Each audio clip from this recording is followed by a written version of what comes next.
السلام علیکم ورحمۃ اللہ وبرکاتہ۔ محترم سامعین، خواتین و حضرات، اجالا چاندنی امید اسلامک چینل سے میں آپ کی خدمت میں ویڈیو لے کر حاضر ہوا ہوں۔ آج کی ویڈیو میں اللہ تبارک و تعالی کی طرف سے نبی پاک صلی اللہ علیہ وسلم نے جو حدیث قدسی روایت فرمائی ہے، قسمت الصلاۃ بینی و بین عبدی ولعبدی ما سأل والی روایت کے مطابق، جس میں اللہ ارشاد فرماتا ہے کہ میں نے نماز کو اپنے بندے اور اپنے درمیان دو حصوں میں تقسیم کیا ہے، اور اس فرمان کے ذریعے سورہ فاتحہ کو نماز قرار دیا ہے، اور اس کے 3 حصے ہیں۔ سب سے پہلا حصہ الحمدللہ رب العالمین الرحمن الرحیم مالک یوم الدین،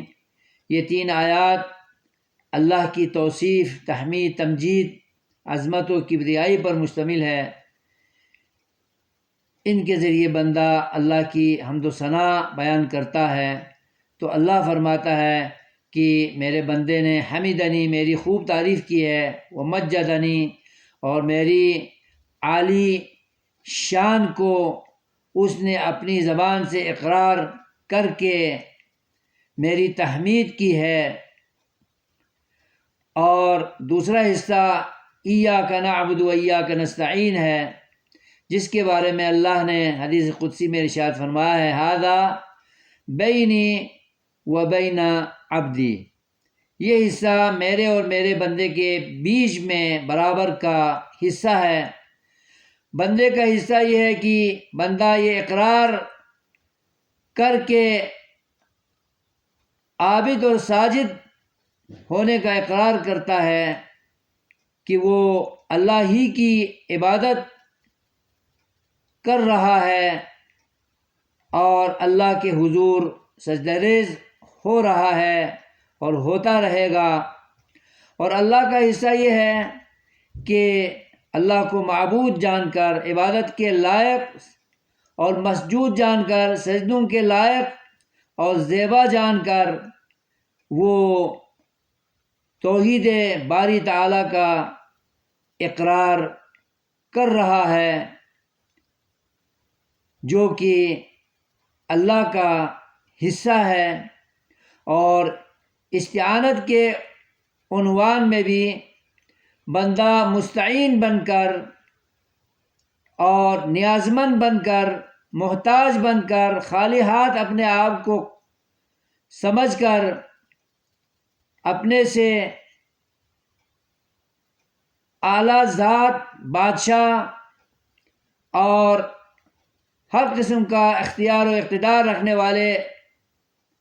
اللہ تعالیٰ کو مشکل کشا، حاجت روا، مولا، دستگیر جان کر اس سے استعانت کرنے کا ہمیشہ کے لیے عہد کر رہا ہے۔ تو اس میں بندے کا حصہ یہ ہے کہ وہ نیازمند بن کر، محتاج بن کر، احقر بن کر، ادنا سمجھ کر، بے بس اور بے کس سمجھ کر وہ اللہ کو پکار رہا ہے، اللہ سے استعانت اور مدد طلب کر رہا ہے، اور اللہ کو مشکل کشا جان کر اور حاجت روا جان کر، مولا دستگیر جان کر وہ اس کے حضور گڑ گڑا رہا ہے، حاجات پیش کر رہا ہے۔ تو یہ بھی توحید کا ایک اعلیٰ اصول ہے اور اسلام کی اساس ہے۔ اس لیے یہ 2 پہلوؤں پر مشتمل ہے، بندے اور اللہ کے درمیان یہ برابر کا حصے والا عقیدے کا حصہ ہے، جس کی بڑی حیثیت ہے۔ اور تیسرا، اہدنا الصراط المستقیم صراط الذین انعمت علیہم غیر المغضوب علیہم ولا الضالین، ان آیتوں پر مشتمل جو حصہ ہے، اس کے بارے میں اللہ نے حدیث قدسی میں ارشاد فرمایا ہے کہ ھذا لعبدی ولعبدی ما سأل،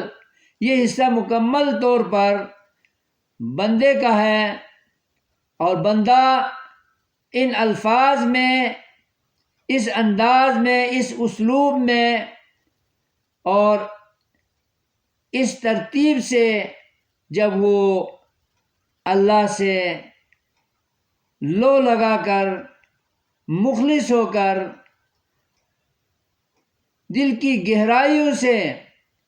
وہ اللہ سے ہدایت چاہے گا، ہدایت پر گامزن رہنا چاہے گا، ہدایت پر ثابت قدمی اللہ سے مانگے گا، اور انعام یافتہ بندوں کے رستے پر چلنے اور ثابت قدم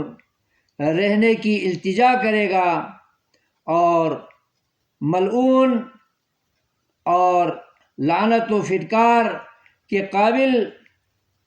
جو لوگ ہوں، جو اللہ کے رستے سے گمراہ ہو گئے ہوں،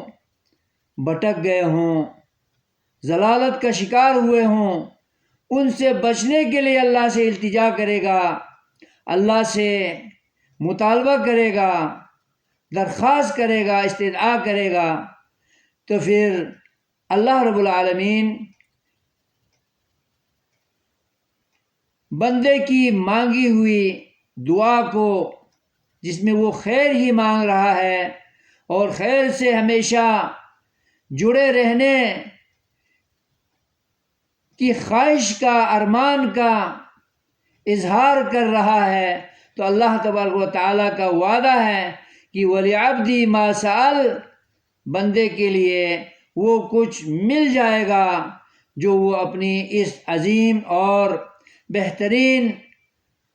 دعا کے اندر، قیمتی دعا کے اندر وہ اللہ رب العالمین سے مانگ رہا ہے۔ تو کتنی سعادت کی بات ہے، اللہ تبارک و تعالیٰ نے اپنے بندوں کی مغفرت کے لیے، خیر و فلاح کے لیے اور فلاح و بہبود کے لیے، اچھائی کے لیے، دین و دنیا کی بلائیوں کو سمیٹنے کے لیے تعریفات کے الفاظ بھی عطا کیے ہیں اس سورہ فاتحہ کے شروع میں، بیچ میں اللہ اور بندے کے درمیان جو حصہ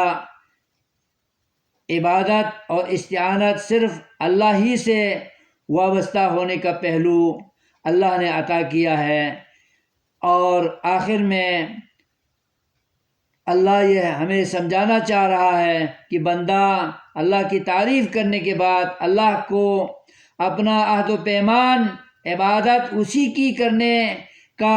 دینے کے بعد، استعانت صرف اسی سے کرنے کے بعد، وہ ان کے وسیلے سے